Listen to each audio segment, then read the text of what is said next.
చెప్తాను. ఇంకొక ఊరు ఏదైనా ఉంటే ఆ ఊరు విషయం కూడా చెప్తాను. ఎందుకంటే రేపు గ్యాదరింగ్ వద్దనుకున్నాం. ప్రతి ఒక్క కార్యకర్త కూడా పాల్గొనాలి కాబట్టి ఎవరికి వాళ్ళు ఉండలేదు.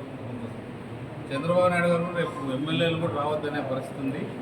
కాబట్టి రేపు వీలైనంత వరకు మేము ఎవరి పనుల ముందు వాళ్ళు ఈ పెన్షన్ కార్యక్రమంలో ఉంటాము.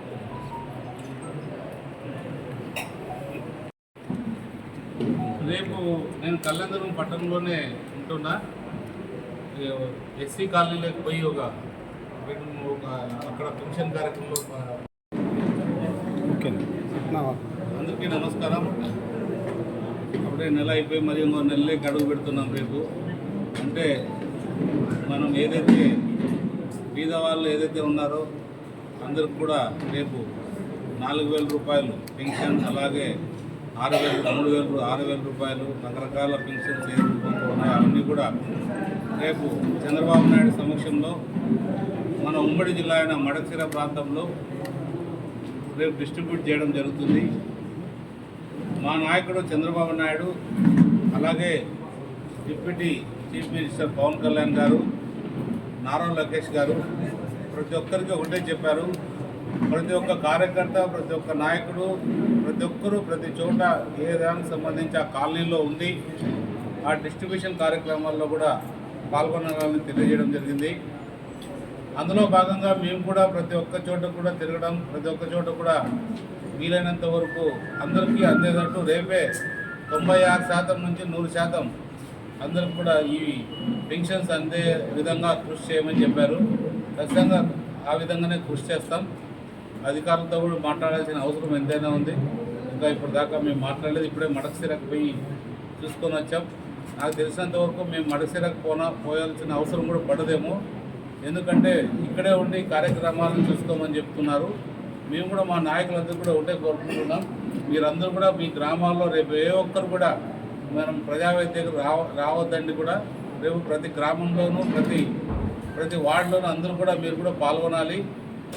ఈ కార్యక్రమాన్ని మనం జయప్రదం చేయాల్సిన అవసరం ఎంతైనా ఉంది.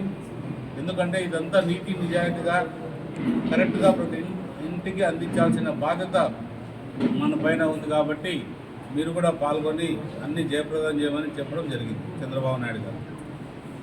సో ఎన్డీఏ ప్రభుత్వం ఏర్పడి పేద ప్రజలకు పింఛన్ల పంపిణీలో ప్రజలు ఏమని అంటున్నారు? మీ దృష్టికి ఏమని చేస్తారు? ప్రజలు చాలా సంతోషంగా ఉన్నారు. ఎక్కడికి పోయినా కూడా వాళ్ళ ఆనందం ఒకటే. మాకు ఇంతవరకు కూడా ఇంత బాగా ప్రభుత్వం ఉంటుందని మేము అనుకోలేదు. అప్పుడేదో భ్రమలో ఉన్నాం. జగన్మోహన్ రెడ్డి ఏదో తన జోబులో నుంచి పెన్షన్స్ ఇస్తాన్నట్టు ఎవరినో పంపించి అది 4-5 రోజులు, వారం కూడా పెన్షన్స్ పంచే కార్యక్రమాలు జరిగేటివి. ఇప్పుడు ఏదైతే ఉన్నారో ఒక రోజులోనే 96%, 100%కి పెన్షన్స్ అందిస్తున్నారు. నిజంగా చంద్రబాబు నాయుడు అనుభవం రాష్ట్రం అభివృద్ధి బాటలో పయనిస్తుందనే ప్రతి ఒక్కరికి కూడా బాగా నమ్మకం కలిగింది.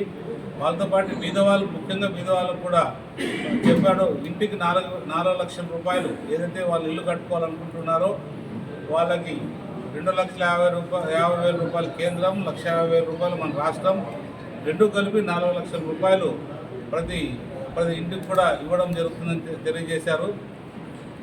అది కూడా 2 సెంట్ల స్థలం పట్టణాల్లోనూ, 3 సెంట్ల స్థలం గ్రామాల్లోనూ చెప్పారు. ఏదైతే వాళ్ళకి ఇప్పుడు నిజంగా స్థలాలుండి వాళ్ళంతా ఉండి వాళ్ళు దాంట్లో ఫిట్ అయితే అన్నారో వాళ్ళందరూ కూడా ఇప్పుడు వాళ్ళు అప్లై చేసుకోవచ్చు.